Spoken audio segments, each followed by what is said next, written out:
अस्सलामु अलैकुम वरहमतुल्लाहि वबरकातुहू। नहमदुहु व नुसल्ली व नुसल्लिमु अला हबीबिहिल करीम। अम्मा बादु फ़अऊज़ु बिल्लाहि मिनश शैतानिर रजीम। बिस्मिल्लाहिर रहमानिर रहीम। इन्नल्लाहा ला युग़य्यिरु मा बिक़ौमिन हत्ता युग़य्यिरु मा बिअनफ़ुसिहिम। सदक़ल्लाहुल अलीयुल अज़ीम। डॉक्टर इकबाल ने इसका तर्जुमा किया है, खुदा ने आज तक उस कौम की हालत नहीं बदली, न हो जिसको ख्याल खुद अपनी हालत के बदलने का। आप एक बार मोहब्बत के साथ दुरूशी पढ़िए, सल्लल्लाहु अलैहि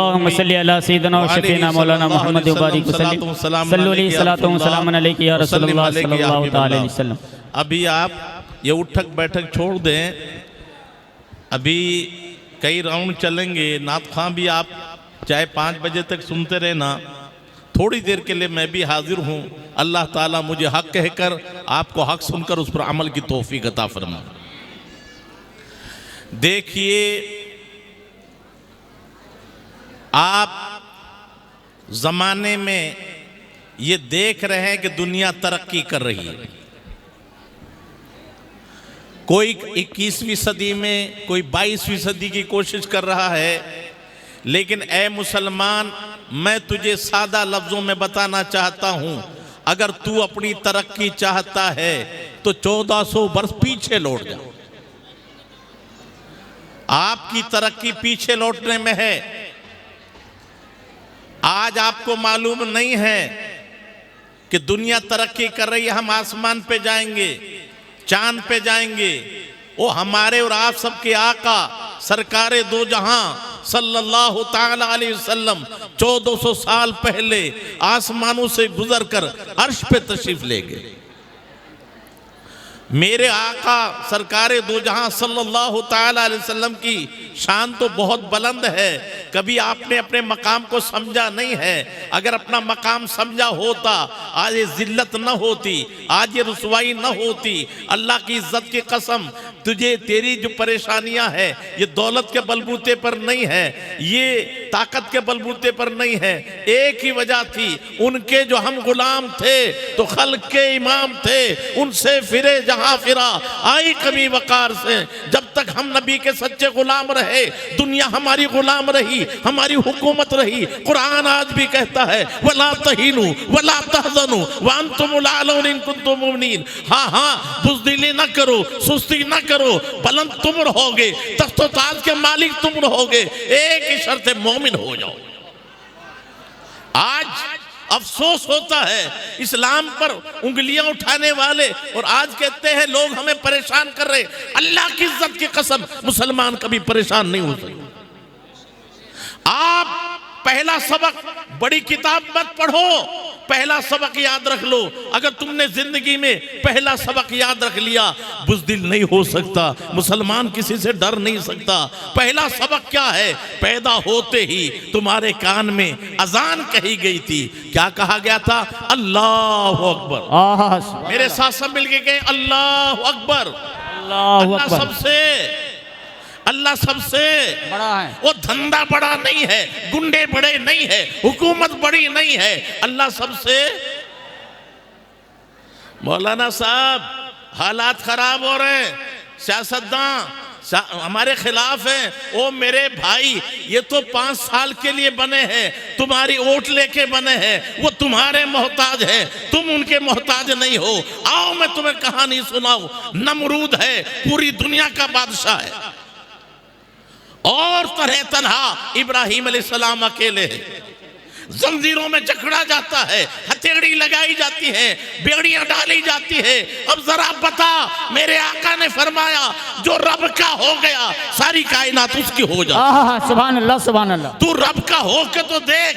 हजरत इब्राहिम अलैहिस्सलाम, हजरत जिब्रील आते हैं, कोई जरूरत है? ना ना, कि रब से दुआ कर लो, ये है अल्लाह वालों का मकाम। फरमाया, वो मेरे दिल के वसवसों से भी वाकिफ। अब मोहब्बत क्या है? मौला, जिसमें तू राजी उसमें तेरा खलील राजी, तू जलाने में राजी, तेरा खलील जलने में राजी। और अगर अल्लाह राजी नहीं है तो आग की ताकत क्या है जो जला दे? नमरूद ने कोशिश की मिंजनीक के जरिए डालवाया और जैसे आग में डलवाया। मैं आपसे पूछता हूं, आज मेरे भाई नोटे उड़ाते हैं, शोर मचाते हैं, बार बार नारे, अबे कभी समझा भी है? अब मैं आपसे पूछ लूं, बताओ जब इब्राहिम अलैहिस्सलाम को आग में डाला था तो आग ने जलाया या नहीं जलाया? क्या जलाना छोड़ दिया था? अरे नहीं छोड़ा, आग ने जलाया, लेकिन खातिम बन के जलाया। वही आग जो जल रही थी, इब्राहिम अलैहिस्सलाम गए तो हथकड़ियों में लगी हुई थी, बेड़ियां पड़ी हुई थी, जंजीरों से बांधा हुआ था। उसी आग ने खादिम बनकर जंजीरों को जला दिया, हथकड़ी को जला दिया, बेड़ियों को जला दिया। जलाना नहीं छोड़ा, लेकिन खादिम बनकर जो तकलीफ दे रही थी उसे जला दिया।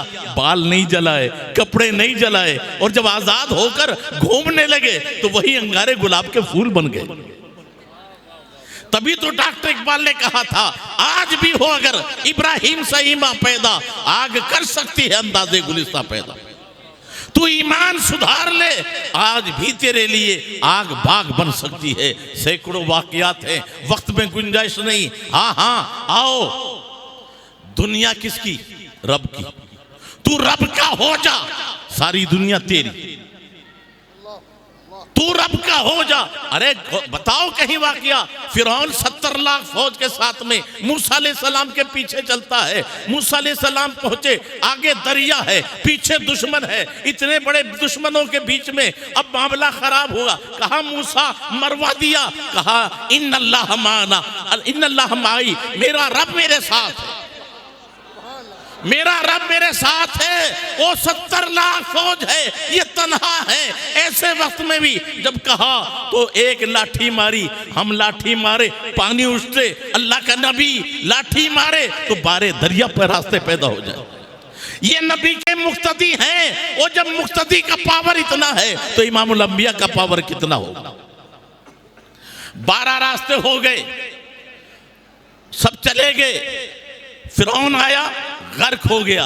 अब मैं आपसे पूछना चाहता हूं, इसी दरिया ने मूसा अलैहिस्सलाम के लिए रास्ता दिया, फिरौन को गर्क कैसे कर दिया? एक छोटी सी मिसाल देता हूं मैं, पहले ये मिसाल आप समझ लें। एक लड़का है बादशाह का, वजीर उसको सलामी देते हैं, फौज उसका अदब करती है और हर जगह उसके चर्चे हैं, उसका हुक्म चलता है। क्यों? बादशाह का लड़का है, बादशाह का लड़का है। एक दिन वो लड़का जब ये पता चल गया, फौज मुझे माने, वजीर मुझे माने, पुलिस वाले मुझे माने, हर महकमे में मेरी चल रही है, उसे आ गया घमंड और बाप से उलझ गया। और जैसे ही बाप से उलझा, जरा इशारा हुआ, हथकड़ी डल गई। अब डंडे पड़ रहे। वो कह रहा, तुम तो मेरा अदब करते थे और तुम तो मेरे सामने झुक के सलाम करते थे, आज क्या हुआ? कहा, नादान, तूने गलत समझा है, तू बादशाह का था इसलिए हमारा था। जब तू अपने बाप का नहीं रहा तो हमारा कैसे हो जाएगा?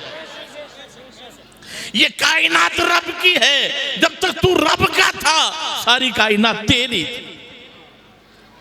तू रब का नहीं रहा, कोई चीज तेरी नहीं। हाँ हाँ, आप कहोगे वो नबी थे, रास्ता मिल गया है। ओ मेरे भाई, तू अपना मकाम देख। अल्लाह की इज्जत की कसम, जब नबी का गुलाम था, ईरान वालों ने कश्तियां जला दी थी, पुल तोड़ दिए थे, मुतमईन हो गए, अब कोई नहीं आएगा। हजरत साद बिन वक्कास ने कहा, वो दरिया तू भी खुदा के हुक्म से, मैं भी खुदा के हुक्म से, रास्ता दे दे। तेरा मकाम ये था, घोड़े दौड़ाए, दरिया जम गया, घोड़े दरिया के ऊपर चलते रहे, दरिया के पानी ने घोड़ों के खुर को भी नहीं भिगोया, पार उतर गए। और जब पार उतरे तो एक सहाबी से पूछा, किसी का कोई माल तो नहीं रह गया है? हुक्म ये अर्ज की, हजरत मेरा प्याला गिर गया है। नबी नहीं, नबी के गुलाम साद बिन वक्कास कहते हैं, दरिया ये मुजाहिद का प्याला है, वापस दे दे। दरिया में भंवर आया, प्याला बाहर आ गया। जब उनके गदा भर देते कहते हैं शाहाने जमाने की झोली, मोहताज का जब ये आलम है, मुख्तार का आलम क्या होगा। सुभान अल्लाह, नारे तकबीर, नारे रिसालत, इस्लाह मिल्लत कॉन्फ्रेंस। मेरे भाई अल्लाह की इज्जत की कसम, तुझे पता नहीं है तेरा मकाम क्या है। तेरा मकाम तो ये था, डॉक्टर इकबाल कहता है, नाव तूफान की धारों को बनाया हमने, बिस्तर आग के शोलों पे बिछाया हमने, देख के हमको फरिश्तों ने किए हैं सजदे, दिल को जब नूर मोहम्मद से सजाया हमने। वाह वाह, बहुत ओ मशरिक से ताबा मगरिब, गूंजी अज़ा हमारी, थम था न था किसी से सेले रवा हमारा। दी अज़ा ने कभी यूरोप के कलीसाओं में, तो कभी अफ्रीके के तपते हुए सहराओं में, दस्त तो दस्त है दरिया भी न छोड़े हमने, बहरे जुल्मात पे दौड़ाते घोड़े हमने। बहुत खूब माशाअल्लाह। मेरे भाई तुझे पता नहीं है तेरा मकाम क्या है। हाँ हाँ कहते हैं हजरत हमारे पास दौलत नहीं है। मैं कहता हूँ आओ इस्लाम का एक नजारा वो भी दे। पीछे ना जा, आगे मत बढ़, पीछे लौट। अरब की दुनिया है, 1000 से ज्यादा है। पहली जंग है इस्लाम, जंगे बदर है। 313 मुसलमान है, 1000 से ज्यादा गैर है। सबके पास हथियार है। मुसलमान की तादाद अल्लाह हफीज जालंधरी की कब्र पे नूर की बरखा बरसाए। वो कहते थे 2 घोड़े 6 जिरहें 8 शमशीरें बदलने आए थे लोग दुनिया भर की तकदीर। वो 17 रमजान है, रोजे की हालत है, भूखे प्यासे और 2 घोड़े 6 जिरहें 8 तलवारें, कायनात की तकदीर बदलने। वो वजह क्या थी? कुर्बान जाओ हफीज जालंधरी पे कहते हैं, न तेगो तीर पर तकिया, न खंजर पर, न भाले पर भरोसा था तो एक सादी सी काली कमली वाले। बेशक बेशक, बहुत। एक आका के सदके में फतह मिली, 70 मारे गए, 70 गिरफ्तार हुए।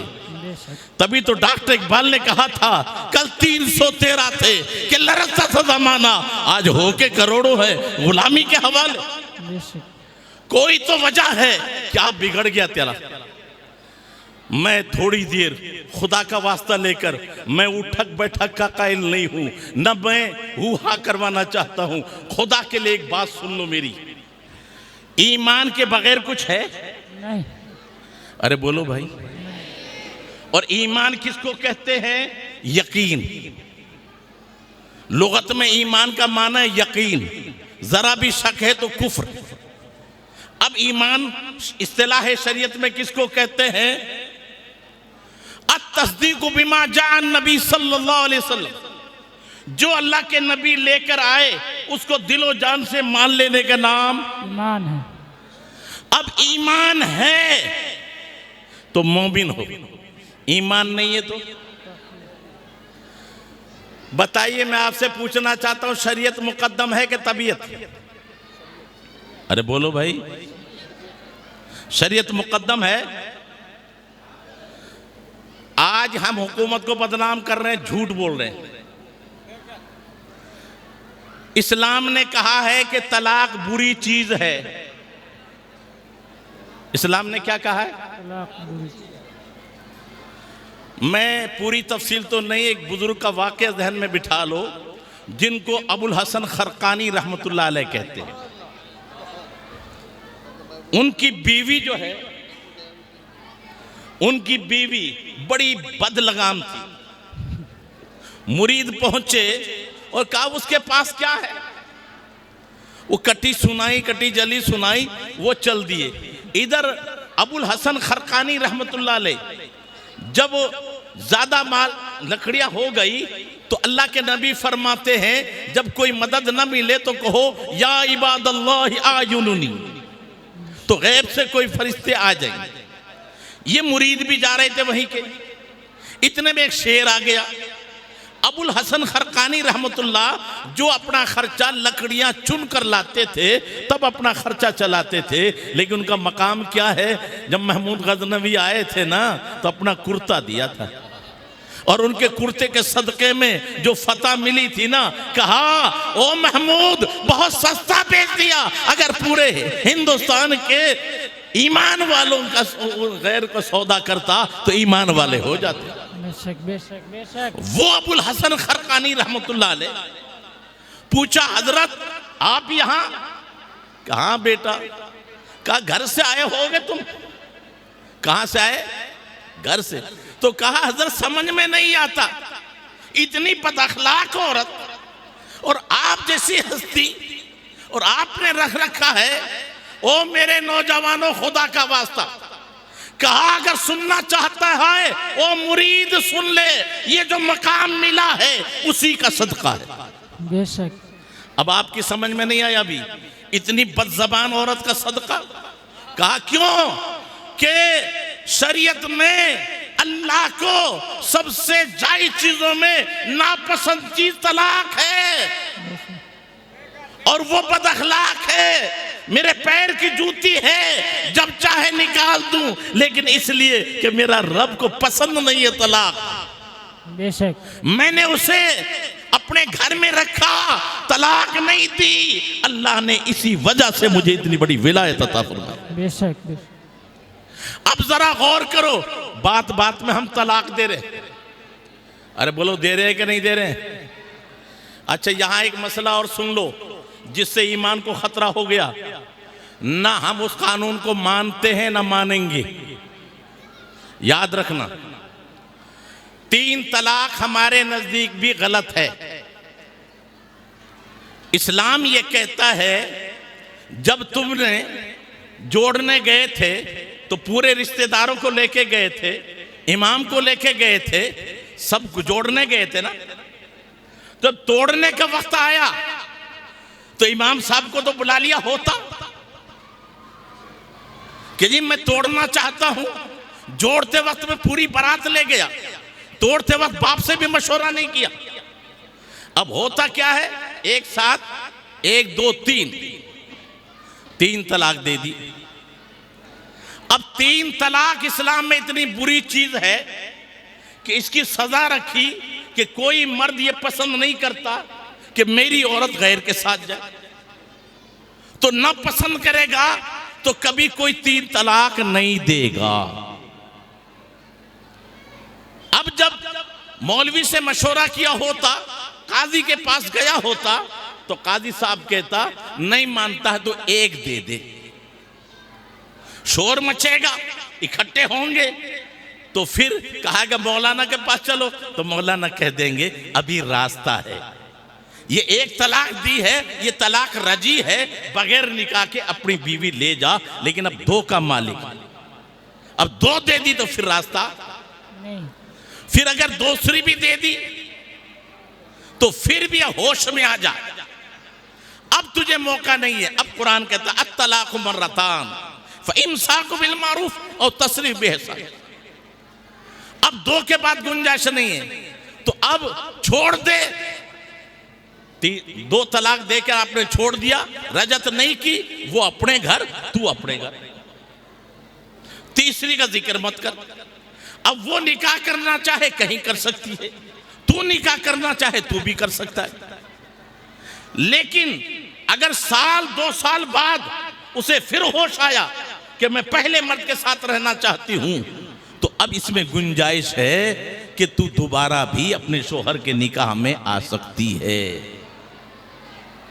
लेकिन अगर 3 तलाक दे दी तो अब नहीं आ सकती बगैर हलाल। फ़इन तल्लक़हा, ये कुरान का फरमान है, सुन लो। फ़ला तहिल्लु लहू हत्ता तनकिहा ज़ौजन गैरा। अब तीसरी तलाक दे दी तो वो जब तक गैर से निकाह न करे पहले शोहर के निकाह में नहीं आ सकती। ये कुरान का फरमान। और जो कुरान में शक करे वो काफिर। अब हो क्या गया, 3 तलाक दे दी तो जेल में डाल दो। हम कहते हैं 3 साल के बजाय 6 साल जेल में डालो, कोई एतराज नहीं। लेकिन फिर उसी से ये जिना होगा, क्योंकि बराए हलाले के वो इस्लाम में जायज है नहीं।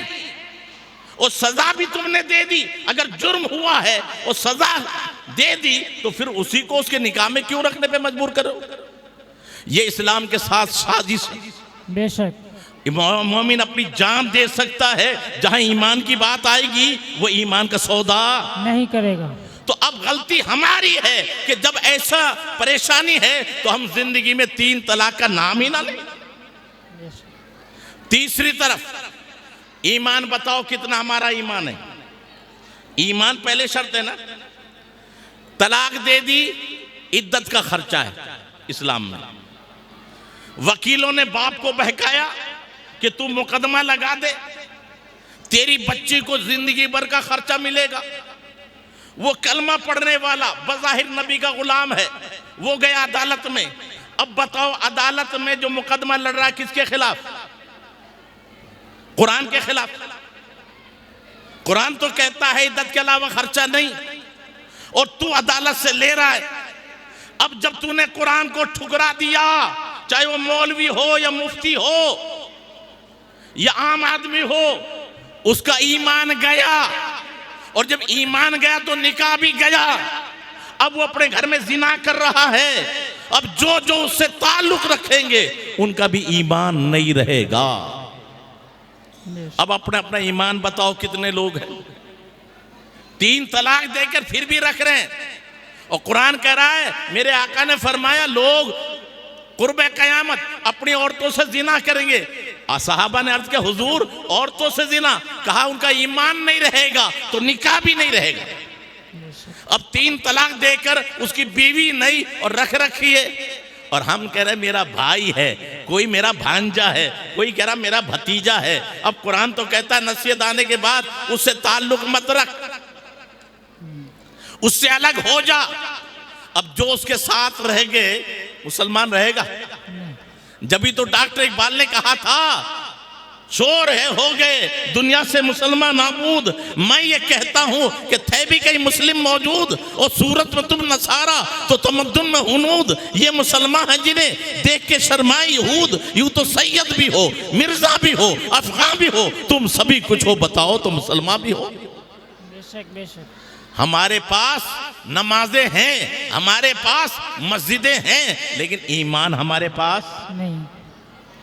मेरे भाई ये महफिलें बड़ी कीमती हैं।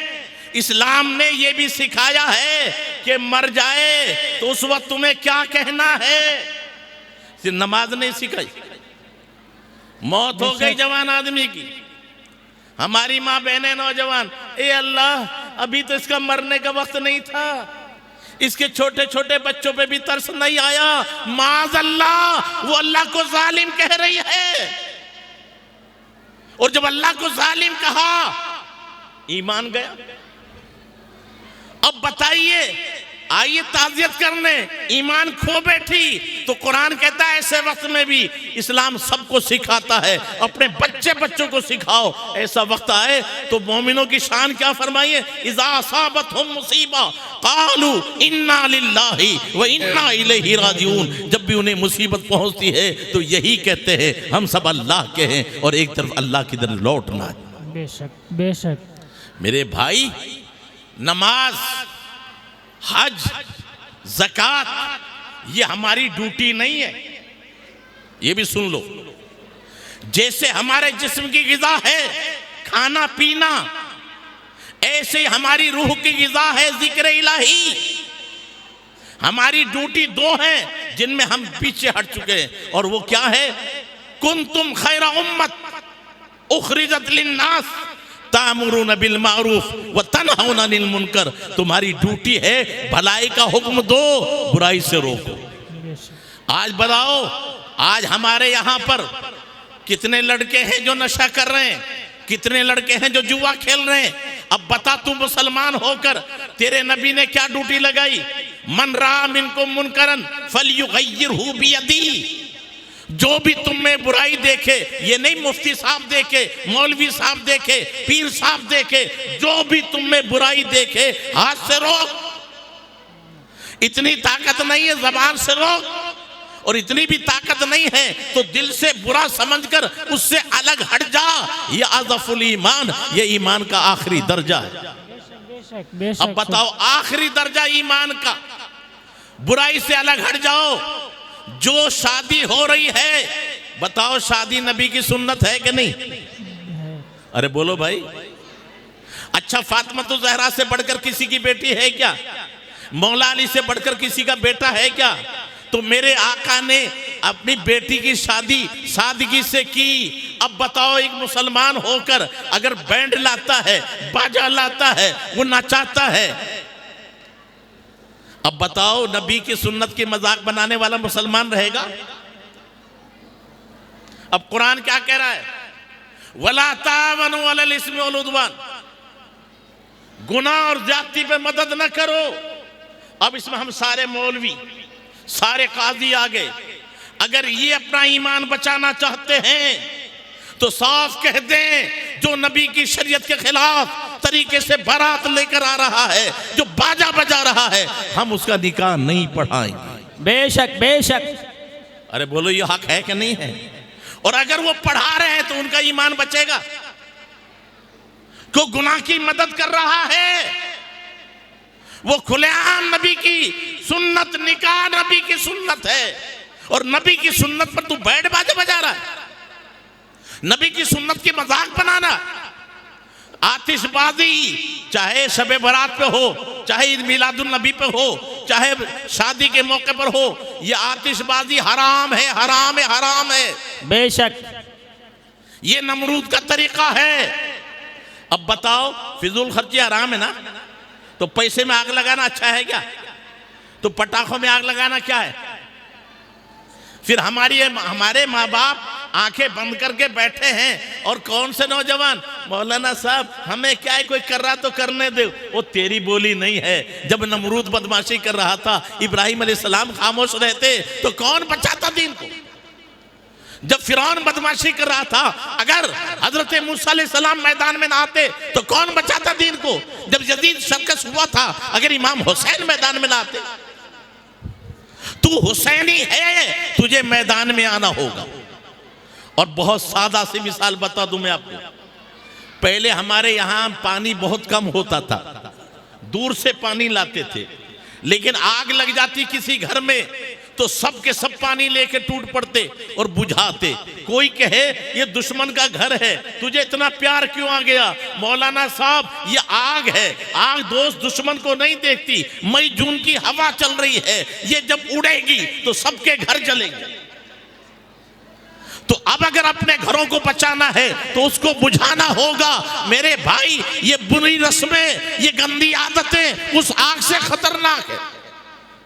जब आज एक बच्चा नशे में आया है, कल तेरा बच्चा भी नशे में आएगा, तब तुझे पता चलेगा। हम साए के मकान को जलाता ना मैं कभी, अगर जानता कि जद में मेरा घर भी आएगा। बेशक।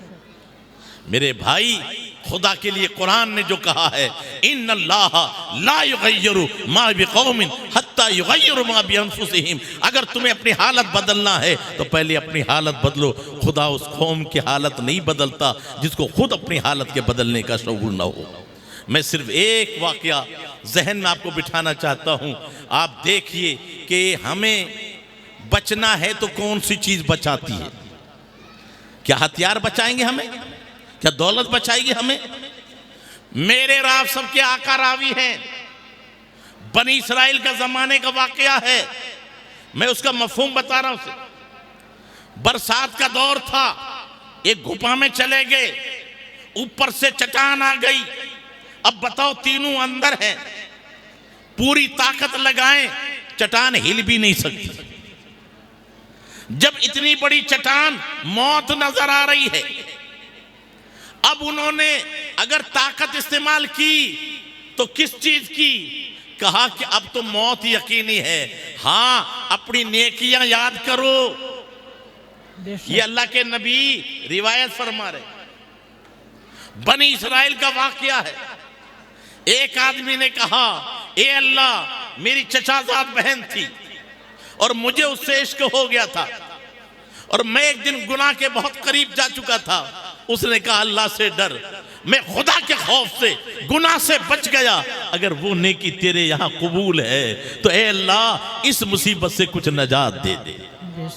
तो चट्टान थोड़ी सी सरक गई, रोशनी आने लगी।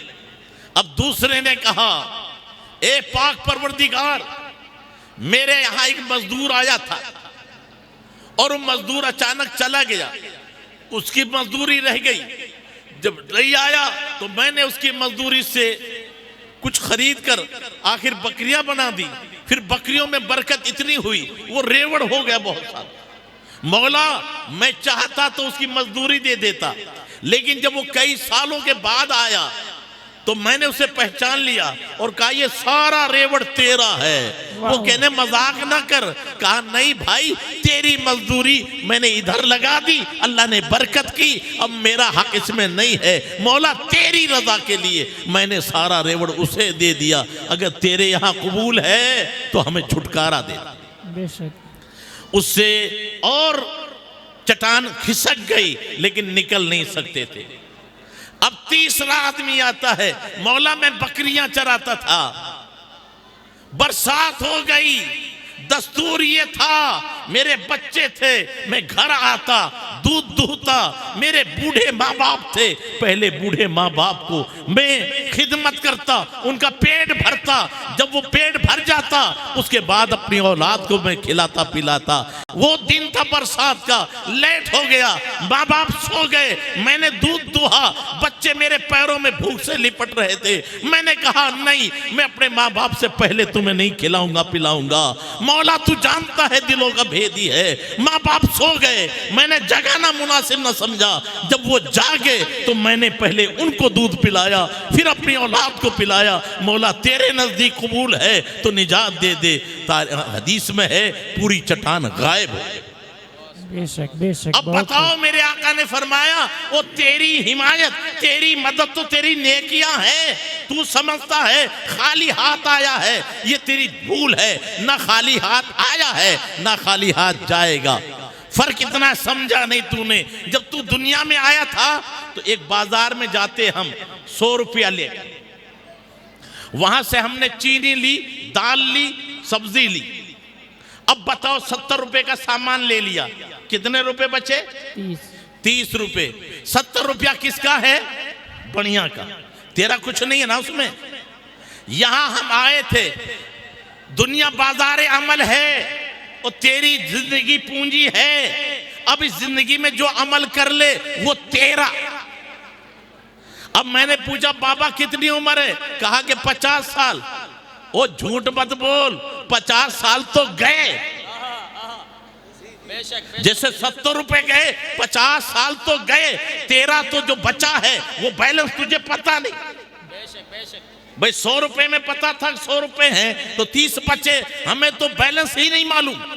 बेशक, बहुत खूब बहुत और खूब। जो तू शुमार कर रहा है ये तो चली गई। अब इसके बदले कितनी नमाजें वो तेरी, कितने रोजे वो तेरे, कितने अखलाक वो तेरे, कितनी नेकियां। कुरान ने कहा ना वमा तुक़द्दिमु लिअन्फुसिकुम मिन खैर तजिदुहु इंदल्लाह, जो भी तू नेकियां अल्लाह की तरफ भेजेगा वो तेरे लिए अल्लाह के पास महफूज है। बेशक बेशक। मेरे भाई ये महफूज है। कोई चाहे मकान ले जाओ, हाँ ले जा सकता है, का मकान कैसे ले जाएगा? मेरे आका फरमाते हैं मम बना लिल्लाहि मस्जिदन बनल्लाहु बैतन फिल जन्ना, जिसने रब की रजा के लिए मस्जिद में हिस्सा लिया वो तू गारे मिट्टी लगाएगा, अल्लाह ताला तेरे लिए तेरी निगाह जहां तक पहुंचे वो महल अता फरमाएगा। सोने चांदी की ईंटें होंगी, मुझको अंबर का गारा होगा, हीरे जवाहरात जड़े होंगे। बेशक। तो जो चाहे तू ले जा। आखिरी बात उसकी, बताओ हमारे गुनाह हुए हैं कि नहीं हुए? अब चाहते हो अल्लाह माफ कर दे तो तरीका क्या है उसका? आका फरमाते इरहमु मन फिल अर्द यरहमुकुम मन फिस समा। डॉक्टर इकबाल ने इसका तर्जुमा किया है करो मेहरबानी तुम अहले ज़मीन पर, खुदा मेहरबा होगा अर्शे बरी पर। तू जब अपने मुजरिम को माफ करेगा बदला लेना छोड़ दे, वो सच्चा नबी का गुलाम है। तो नबी की तालीम सुन, मेरे आका फरमाते हैं सिल मन कता वाफु अमन ज़लमक व अहसिन मन असा इलैक, जो तुझसे तोड़े तू उससे जोड़, और जो तुझे जुल्म करे तू माफ कर, और जो तेरी तरफ बुराई करे तू भलाई कर, फिर देखो तेरा गुलाम होता है कि नहीं। बेशक। आज अफसोस तो ये है कि हमने वो छोड़ा। तो जब तू अपने मुजरिम को माफ करेगा रब फरमाएगा फरिश्तों गवाह हो जाओ, ये अपने बंदा होकर अपने पड़ोसी को माफ कर रहा है, अपनी बीवी को माफ कर रहा है, अपने बच्चों को माफ कर रहा है, तो मैं तो रहमान और रहीम हूँ, जाओ जिंदगी भर की खताएं माफ कर दी। बेशक आखिरी बात और सुन लो, अल्लाह मुझे और आपको अमल की तौफीक अता फरमाए। जुल्म जुल्म है, प्यार इस्लाम में कितनी बड़ी चीज है। रहम किसी पर भी हो उसका बदला कितना मिलता है। आज की आखिरी बात, ये महमूद गजनवी के वालिद हैं सुबुक्तंगी। ये गुलाम थे और बादशाह के एक लड़की और के औलाद नहीं। ये गुलाम होते हुए शिकार करने गए। जब ये शिकार करने गए तो हरनी हाथ नहीं आई, बच्चा कब्जे में आ गया।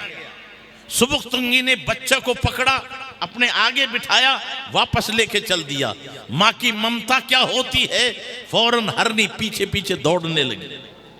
अभी तलवार नहीं फेंकी, नेजा नहीं खत्म किया, लेकिन सब कुछ होते हुए भी वो पीछे, जान की परवाह नहीं की। अब जैसे उसकी हिचकियां सुनी, सुबुक्तंगी पलट के देखा, आंखों में आंसू आ गए और बच्चे को छोड़ दिया।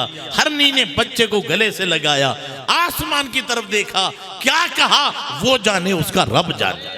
बेशक लेकिन तकदीर चमक गई। सुबुक्तंगी रात में सोए, आका की ज़ियारत नसीब हुई। ए सुबुक्तंगी, तूने एक हरनी पर प्यार किया है, आ मैं तुझे हुकूमत अता करता हूं। बेशक बेशक सुबह बादशाह ने अपनी लड़की का निकाह उससे कर दिया और वो बादशाह बना एक प्यार की बिना पर, एक अदल की बिना पर, और उसका नाम नासिरुद्दीन रखा गया, जिसका बेटा महमूद गजनवी हुआ। आज अफसोस ये है मेरे भाई, हम तो भाई भाई पर प्यार करने के लिए तैयार नहीं। अल्लाह ताला मुझे और आप सबको एक और नेक बनाए और हमें अपने अंदर इत्तिफाक व इत्तिहाद पैदा करने की हमें ज़रूरत है। बड़ों की कदर, जिस तरह मौलाना इकबाल साहब आपको बड़े अच्छे अंदाज में समझा रहे थे, हमें अपनी रविश बदलनी है और हमारी रविश तो एक ही है। मेरे आका ने जो फरमाया, कुल्लु मोमिनिन इख्वतुन, सारे मोमिन आपस में भाई भाई हैं, हम एक दूसरे की कदर करें। देखिए अल्लाह को इत्तेफाक कितना पसंद है। नमाज पढ़ो एक सवाब मिलेगा, लेकिन जमात से पढ़ो तो 27 गुना। वो नमाज तो वही है, ये 27 गुना क्यों बढ़ा? जवाब मिलता है। नमाज बंदे को रब से मिलाती है, जमात बंदों को बंदों से मिलाती है। जब बंदे आपस में मिल गए, रब की रहमत को जोश आया और उसी सवाब को 27 गुना बढ़ा दिया। तो अल्लाह ताला मुझे और आप सबको एक और नेक बनाए, और जिन जिन हजरात ने भी इसमें हिस्सा लिया है, अल्लाह ताला उनकी जान में, माल में, इल्म में, उम्र में बरकतें अता फरमाए। और ख़ास तौर से जो कमेटी कायम हुई हैं, उनके बड़े अच्छे इरादे हैं कि हर गरीब की मदद करना, हर बेवा को सहारा देना। लिहाजा इस कमेटी से ज़्यादा आप भी जुड़िए। बड़ा नेक मकसद है कि बग़ैर किसी तफरीक के हर नीचे को उठाने का ये बेड़ा का उठाने की इन्होंने कोशिश की है, और लोगों को जब भी कोई परेशानी आए तो उनकी मदद करना इस कमेटी का काम होगा। तो आप इनके साथ जुड़ें। और 8 तारीख को मरकज़ फ़रोग़ इस्लाम बरकात अशफाक नूह टाई, उसमें दस्तारबंदी है। लिहाजा हज़रत अमीन मिल्लत भी तशरीफ़ ला रहे हैं। लिहाजा आप हजरात से, मेरी सब हजरात से पुरज़ोर गुजारिश है कि आप ज़्यादा से ज़्यादा वहाँ पहुँचिए। अस्सलामु अलैकुम।